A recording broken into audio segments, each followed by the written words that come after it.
12 रमजान 2 हिजरी को मुसलमान बड़ी तेजी के साथ बदर के मैदान की तरफ चल पड़े। जो जिस हाल में था उसी हाल में रवाना हो गया। इस लश्कर में हुजूर सल्लल्लाहु अलैहि वसल्लम के साथ न ज्यादा हथियार थे, न फौजी राशन की कोई बड़ी मिक़दार थी, क्योंकि किसी को गुमान भी न था कि इस सफर में बड़ी जंग होगी, क्योंकि हुजूर अलैहिस्सलातु वस्सलाम जंग के इरादे से नहीं निकले थे, बल्कि मकसद सिर्फ अबू सुफियान के उस तिजारती काफिले को रोकना था जो मक्का से शाम जाकर वापस आ रहा था और जिसमें कुरैश का बहुत सा माल था।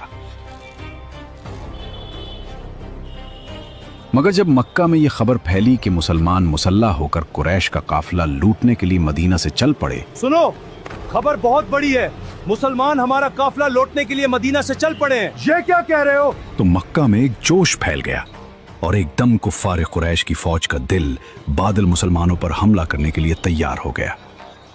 जब हुजूर सल्लल्लाहु अलैहि वसल्लम को उसकी इत्तला मिली तो आपने सहाबा कराम को जमा फरमाकर सूरत हाल से आगाह किया और साफ साफ फरमा दिया कि मुमकिन है कि इस सफर में कुफ्फार कुरैश के काफिले से मुलाकात हो जाए और ये भी हो सकता है कि कुफ्फार मक्का के लश्कर से जंग की नौबत आ जाए। मगर इस लश्कर में हजरत साद बिन अबी वकास रजी अल्लाह अन्हु के छोटे भाई हजरत उमैर बिन अबी वकास भी थे। जब उनसे वापस होने को कहा गया तो वो मचल गए और फूट फूट कर रोने लगे। मैं वापस नहीं जाना चाहता। और किसी तरह वापस होने पर तैयार न हुए। उनकी बेकरारी और गिरी गुजारी देखकर रहमत आलम सल्लल्लाहु अलैहि वसल्लम का कल्ब नाजुक मुतासिर हो गया और आपने उनको साथ चलने की इजाजत दे दी। चुनांचे हजरत साद बिन अबी वकास रजी अल्लाह अन्हु ने उस नन्हे सिपाही के गले में भी एक तलवार हमाइल कर दी।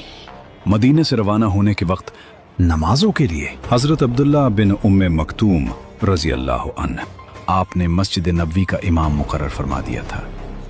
लेकिन जब आप मकाम रूहा में पहुंचे तो मुनाफिकीन और यहूदियों की तरफ से कुछ खतरा महसूस फरमाया, इसलिए आपने हजरत अबू लुबाबा बिन अब्दुल मुंजिर रजी अल्लाह अन्हु को मदीना का हाकिम मुकर्रर फरमाकर उनको मदीना वापस जाने का हुक्म दिया और हजरत आसिम बिन अदी रजी अल्लाह अन्हु को मदीना के चढ़ाई वाले गांव पर निगरानी रखने का हुक्म सादिर फरमाया। इन इंतजामात के बाद हुजूर अकरम अलैहिस्सलाम बदर की जानिब चल पड़े, जिधर से कुफ्फार मक्का के आने की खबर थी।